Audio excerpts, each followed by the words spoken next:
Hello दोस्तों, आज हम आपको सुनाते हैं एक सुंदर प्रसंग। एक आदमी ने एक पेंटर को बुलाया अपने घर और अपनी नाव दिखाकर कहा कि इसको पेंट कर दो। उस पेंटर ने पेंट लेकर उस नाव को लाल रंग से पेंट कर दिया, जैसा कि नाव का मालिक चाहता था। फिर पेंटर ने अपने पैसे लिए और चला गया। अगले दिन पेंटर के घर पर वह नाव का मालिक पहुंच गया और उसने एक बहुत बड़ी धनराशि का चेक दिया उस पेंटर को। पेंटर भौचक्का हो गया और पूछा, ये किस बात के इतने पैसे हैं? मेरे पैसे तो आपने कल ही दे दिया था। मालिक ने कहा, ये पेंट का पैसा नहीं है, बल्कि ये उस नाव में जो छेद था उसको रिपेयर करने का पैसा है। पेंटर ने कहा, अरे साहब, वो तो एक छोटा सा छेद था, सो मैंने बंद कर दिया था। उस छोटे से छेद के लिए इतना पैसा मुझे ठीक नहीं लग रहा है। मालिक ने कहा, दोस्त, तुम्हें पूरी बात पता नहीं। अच्छा, मैं विस्तार से समझाता हूँ।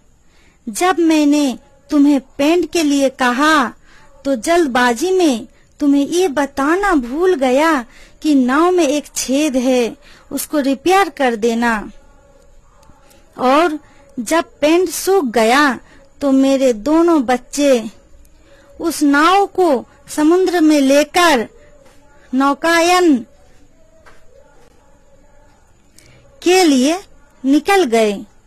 मैं उस वक्त घर पर नहीं था, लेकिन जब लौटकर आया और अपनी पत्नी से ये सुना कि बच्चे नाव को लेकर नौकायन पर निकल गए हैं, तो मैं बदहवास हो गया, क्योंकि मुझे याद आया कि नाव में तो छेद है।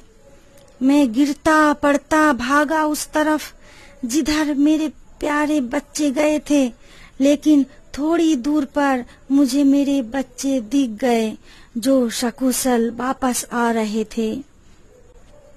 अब मेरे खुशी और प्रसन्नता का आलम तुम समझ सकते हो। फिर मैंने छेद चेक किया तो पता चला कि मुझे बिना बताए तुम उसको रिपेयर कर चुके हो। तो मेरे दोस्त, उस महान कार्य के लिए तो ये पैसे बहुत थोड़े हैं। मेरी औकात नहीं कि उस कार्य के बदले तुम्हें ठीक ठाक पैसा दे पाऊं। जीवन में भलाई का कार्य जब मौका लगे हमेशा कर देना चाहिए, भले ही वो बहुत छोटा सा कार्य ही क्यों ना हो, क्योंकि कभी कभी वो छोटा सा कार्य भी किसी के लिए बहुत अमूल्य हो सकता है। सभी मित्रों को जिन्होंने हमारी जिंदगी की नाव कभी भी रिपेयर की है, उन्हें हार्दिक धन्यवाद और सदैव प्रसन्नशील रहे कि हम भी किसी का नाव रिपेयर करने के लिए हमेशा तत्पर रहें, तैयार रहें। धन्यवाद।